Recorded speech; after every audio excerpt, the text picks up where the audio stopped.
So backstage again, we are here behind the scenes at Deep Silver, right next to the 2K booth, getting some Alice in Chains, which is better than the Konami hip hop, that's for sure.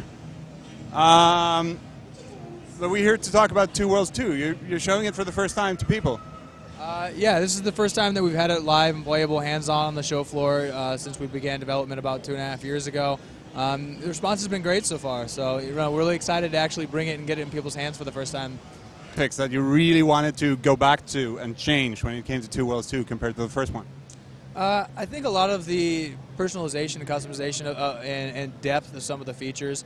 For example, the first time around, for example, the magic system in the first game.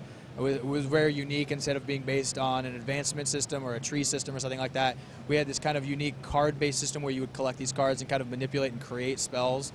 And there was a lot of customization, but it was still kind of a top-line feature.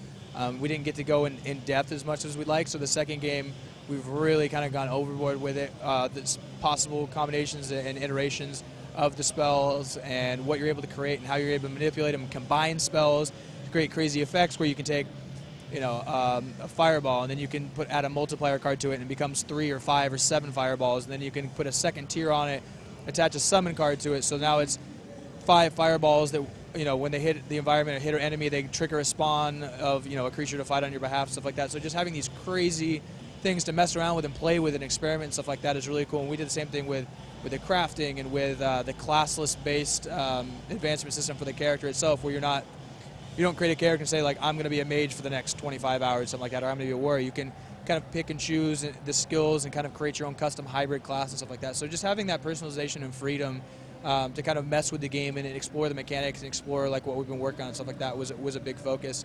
And also the multiplayer. Having multiplayer in this kind of a genre is in and of itself really rare. And I think that was one of the really strong things about the first game, even with all, like I said, those technical hiccups and things like that, is that we went for multiplayer. And so the second time around, really fleshing that out and really getting into it and diving into it. The first game was some PvP and a little bit of co-op, but it was really, again, very top line and stuff like that.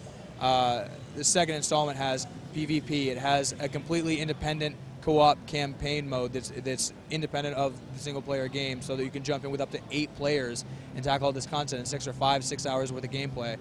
We have the village mode where each player has their own unique village that they can have. They can invite friends to come and join, or you can join other friends and run around this countryside and quest. And it's kind of like the single player in that regard, where you're doing out and doing side quests, but watching that village actually kind of evolve and grow with the character and start to offer new pieces of equipment, new quests and stuff like that. So just really having this fully actualized and realized multiplayer element of the game that adds so much more depth to it, and has the potential to create this real community of players and fans of the franchise, with all the guild networking and everything like that. So yeah, I mean, those have kind of been our big goals for this game, is taking all those things that had so much promise in the first game and really giving them the time and care and love to become what we were hoping they would become the first time around.